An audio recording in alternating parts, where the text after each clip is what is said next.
Today on Studio G, we take a look at Colorado's recent school shooting. Also, Joe Biden was just in town and had a few words to say. And looking to save on gas prices, a new study pegs Nevada as one of the highest in the country. Don't go anywhere. Studio G starts right now.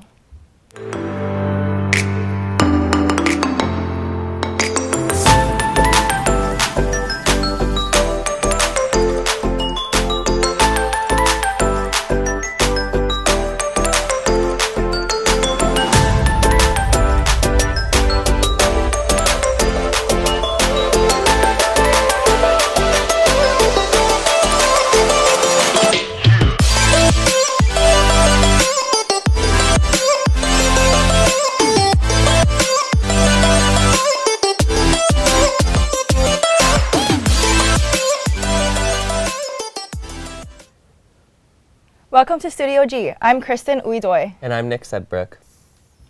Colorado recently became victim to another school shooting. Here's CNN Camila Bernal with more.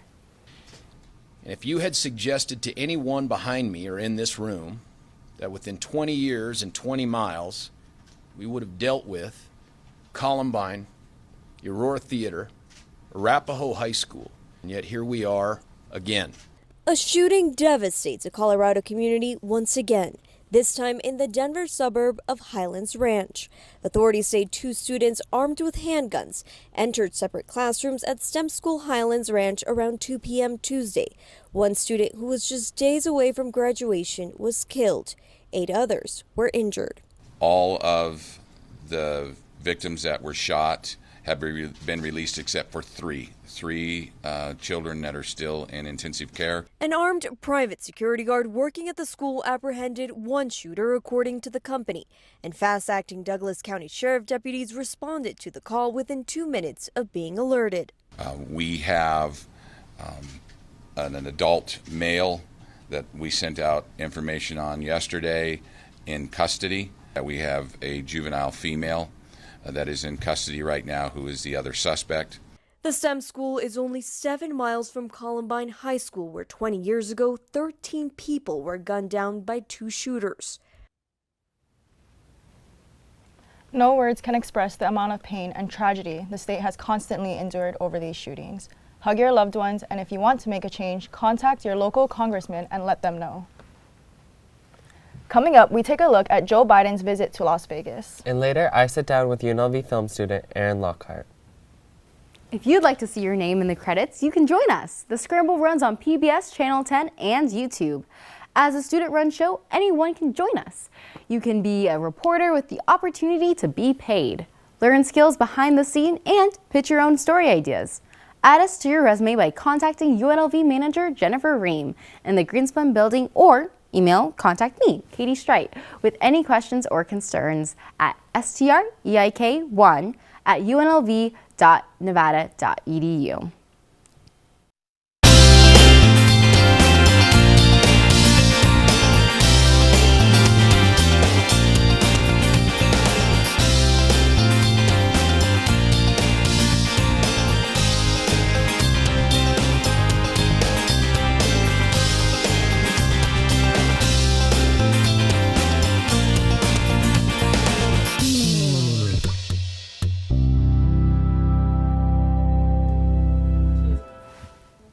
Vegas may be home of the Golden Knights and flashy hotels, but they have also recently started diving into festival business. Here's Lorenzo Trino with more.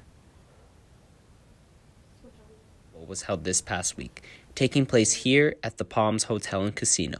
Filmmakers and students had the opportunity to showcase their work. From full-length features to short films and even music videos, there was a little bit of art for everyone.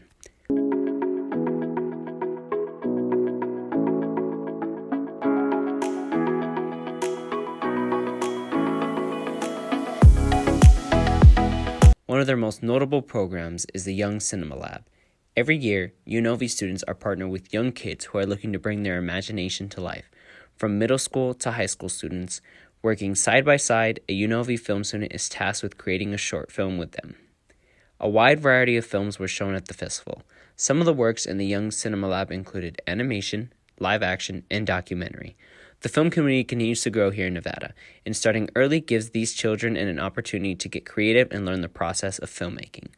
I'm Lorenzo Torino with Studio G.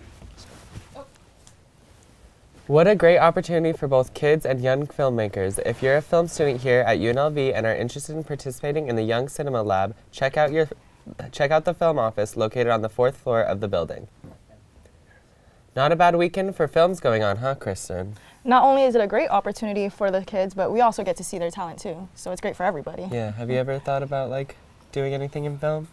Journalism is kind of, you're working with cameras and stuff, but I would love to take a film class before I graduate. So Yeah. I'd like to give it a try. How about you? I just took an acting class and I really liked that one a lot. Oh, interesting. We'll be right back after the break.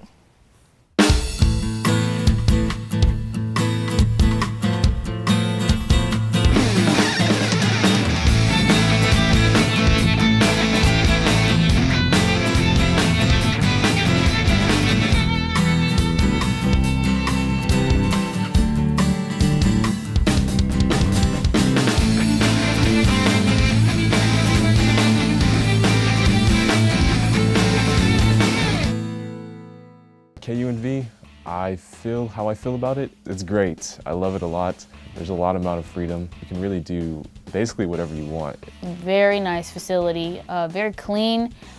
We have editing booths, studios for students to practice our craft and to learn more. And KUNV definitely gives us insight into what we'll be doing when we get our careers, once we graduate.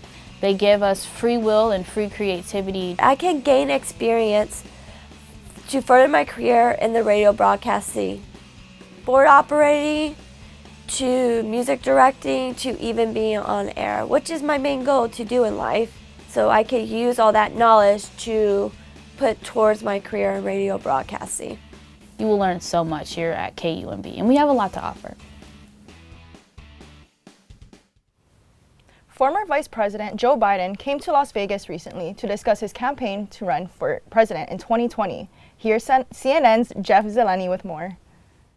Hey everybody, how you doing? Vice President Joe Biden in Nevada today, visiting another early voting state on week 2 of his 2020 announcement tour. The fact is that we cannot let this administration win again in 2020. In a union hall outside Las Vegas, Biden taking his pitch to the middle class out west and blasting the Trump administration's immigration policy. It's all about dividing us, and we can solve the problem with the border.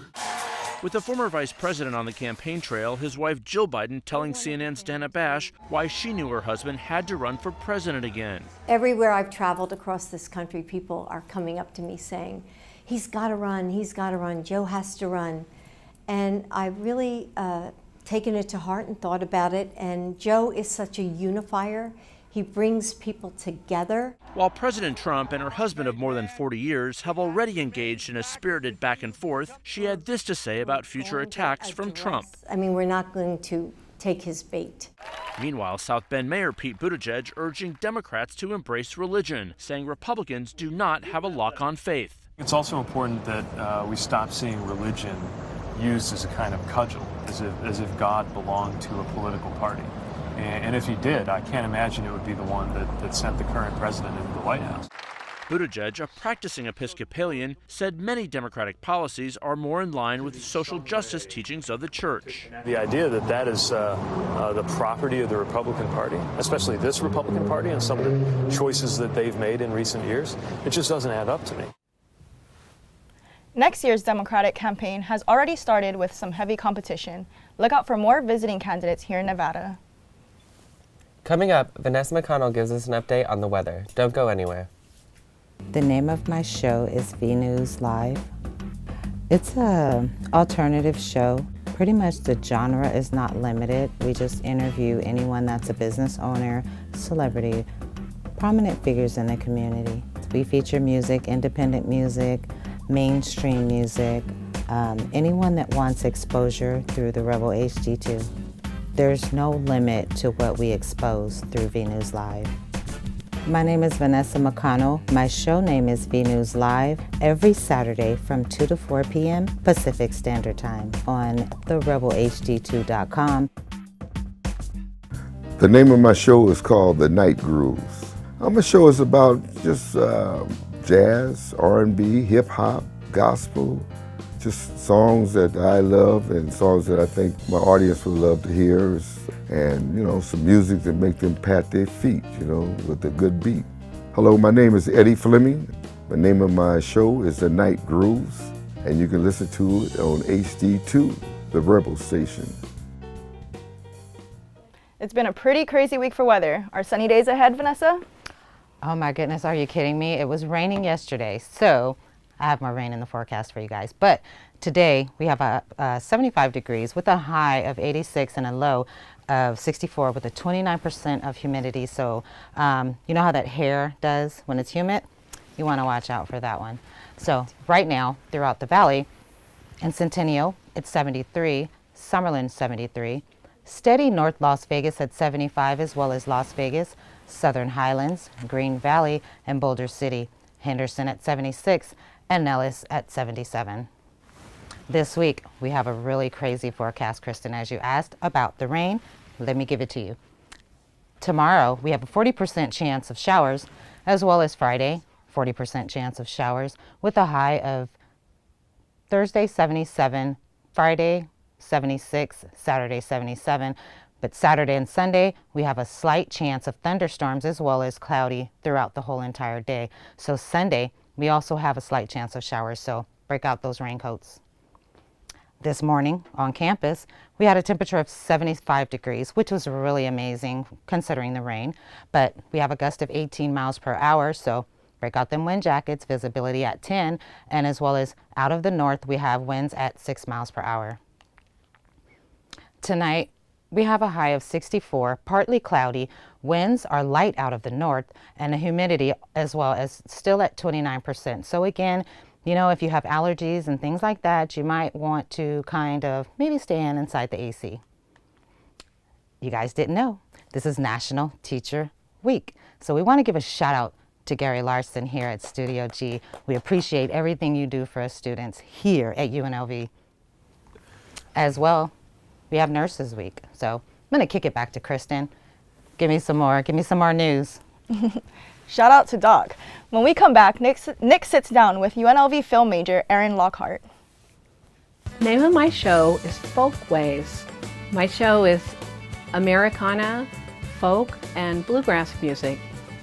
I chose bluegrass music and folkways with country and Americana because of the joy I feel in my heart. I want to keep the music going and share it with others and carry it on for decades to come. My name is Miss Missy. My show is Folkways. You can listen every Sunday morning from 7 a.m. to 9 a.m. on the rebelhd2.com. I used to DJ at KUNV back in 1989 through 92 when the Rebels took the championship. KUNV is a good family. It's fun. The shows that are on it are creative. You can come up with your own show. It's really eclectic and creative and interesting. That's what I like about it. We are a platform that opens doors for everybody. We don't limit, from what I've seen so far, there's no limit to what we can't do here. I love their open door policy. Everyone is there to help you out. If there's something that you don't quite understand or remember, you can come in and ask. They'll show you how to do what needs to be done to make your radio show smooth. So expand your mind, expand your knowledge base, and get involved. It's a lot of fun. Welcome back to Studio G. I'm here with UNLV film student Erin Lockhart. Hello. Hi, it's so nice to have you in the studio today. Thank you for having me. Oh yeah, of course.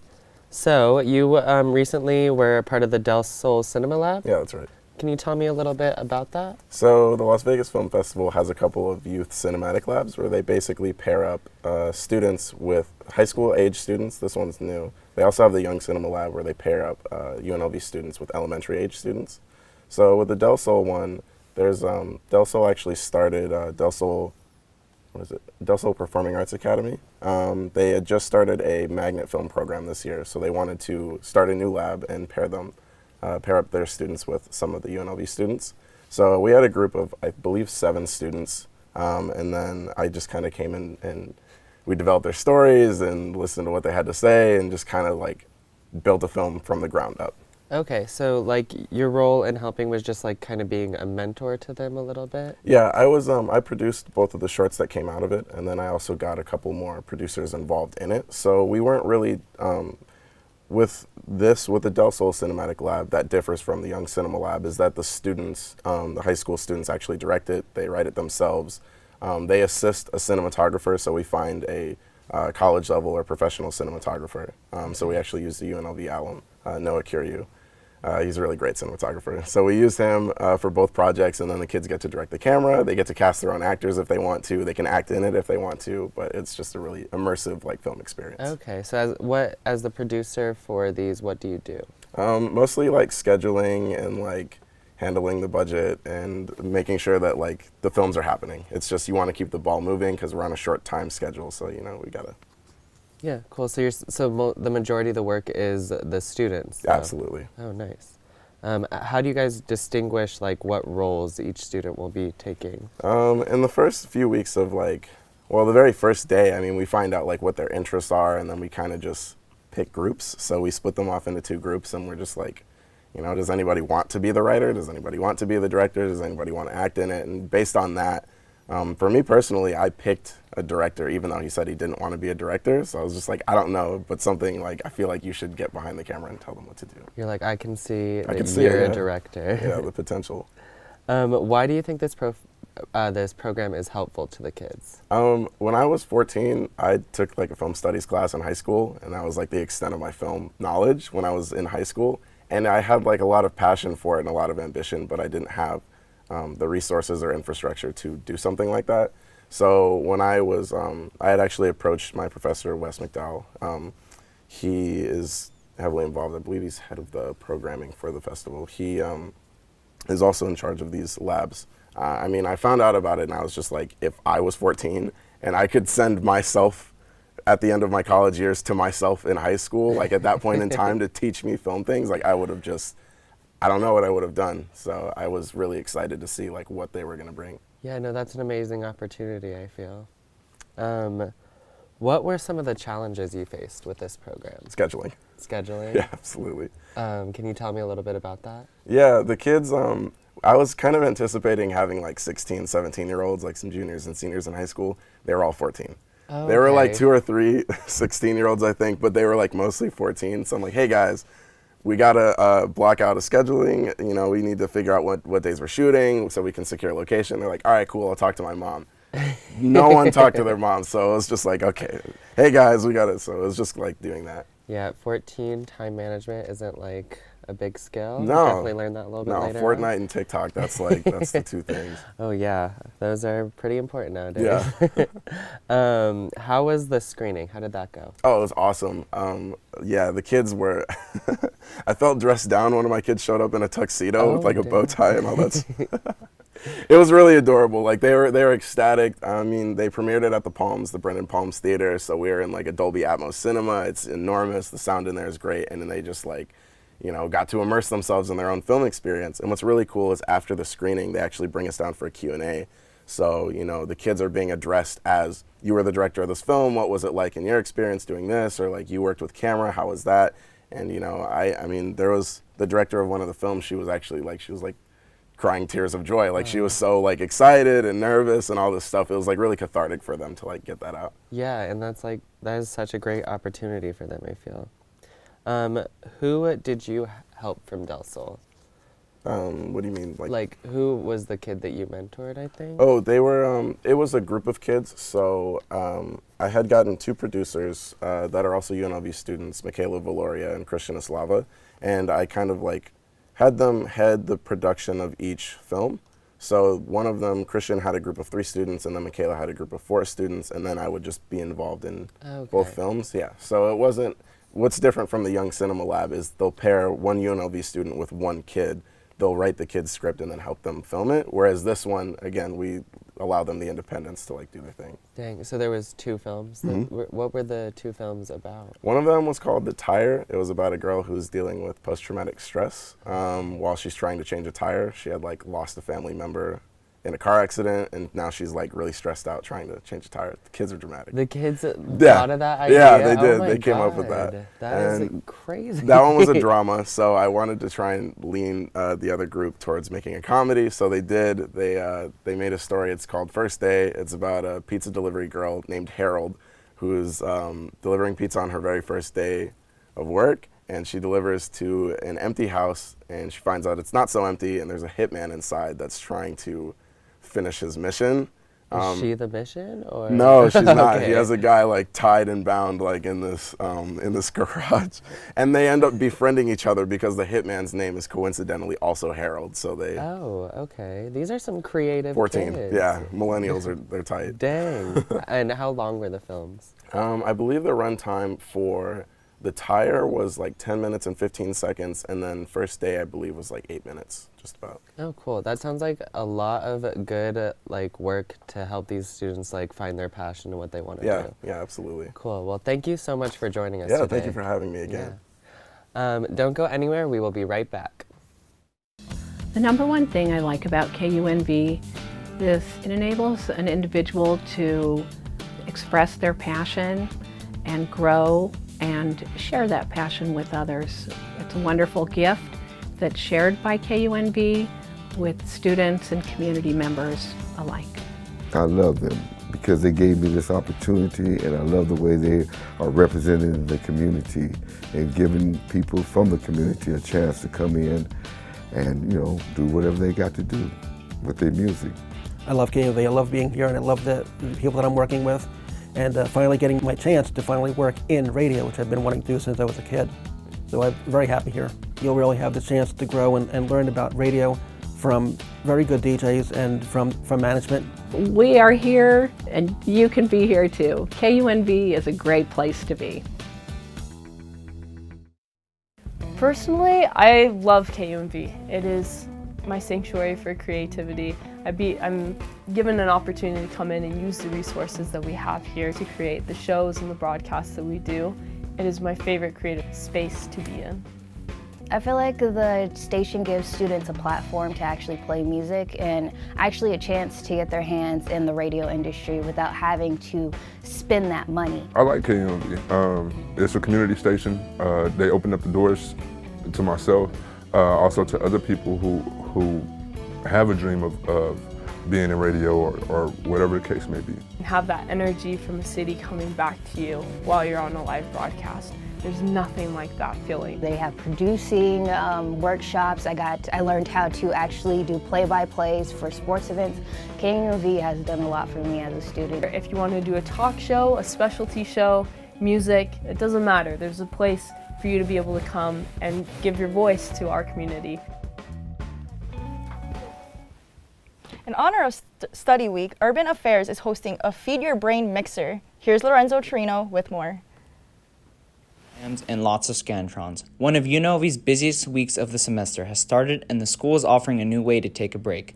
Put those books down. During Study Week, Greenspun College of Urban Affairs is hosting Feed Your Brain, a mixer that features food, music, and free UNLV merchandise.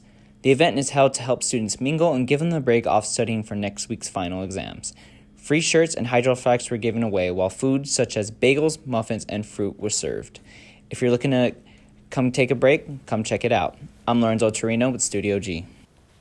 The event will be going until 2 p.m. today. So if you're looking to take a break and get some snacks and free gear, check it out in the Greenspun building here on campus. AAA recently announced that Nevada is ranked number 4 in the country for high gas prices. Nevada gas prices for regular unleaded gasoline were $3.48 per gallon, a 5-cent increase from the previous as of May 6. The 5-cent increase in price was the 7th largest change in gas prices by the state over the past week, according to Gas Buddy, a fuel savings app filling up your tank on Monday morning instead of weekends, especially on Fridays. It may not be a huge saving, but it's a few cents less and does help in the long run. Those gas prices are rising like crazy. Do you do a lot of driving? No, I actually don't have a car, so I either just take the bus or I Uber or I ride my bike. Hey, you save money that way though. Yeah, and if you ride your bike, you get a tan and a great workout. It's a win-win for everybody. Yeah, there you well, go. that's all the news we have for you today. Thanks for tuning into Studio G. We'll see you tomorrow. Bye. Bye.